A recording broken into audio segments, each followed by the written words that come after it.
Yes, shut it now. I tell you what, this is heavenly. It's almost perfect, isn't it? It's almost too much. I actually have a little tear.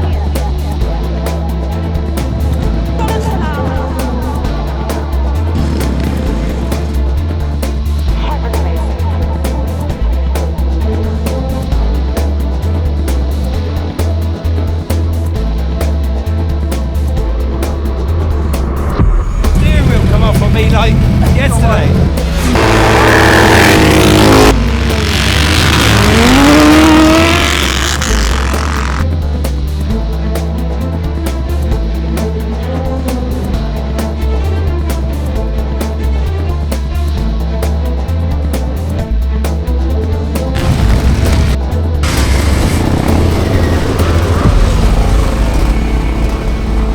Malle 2020.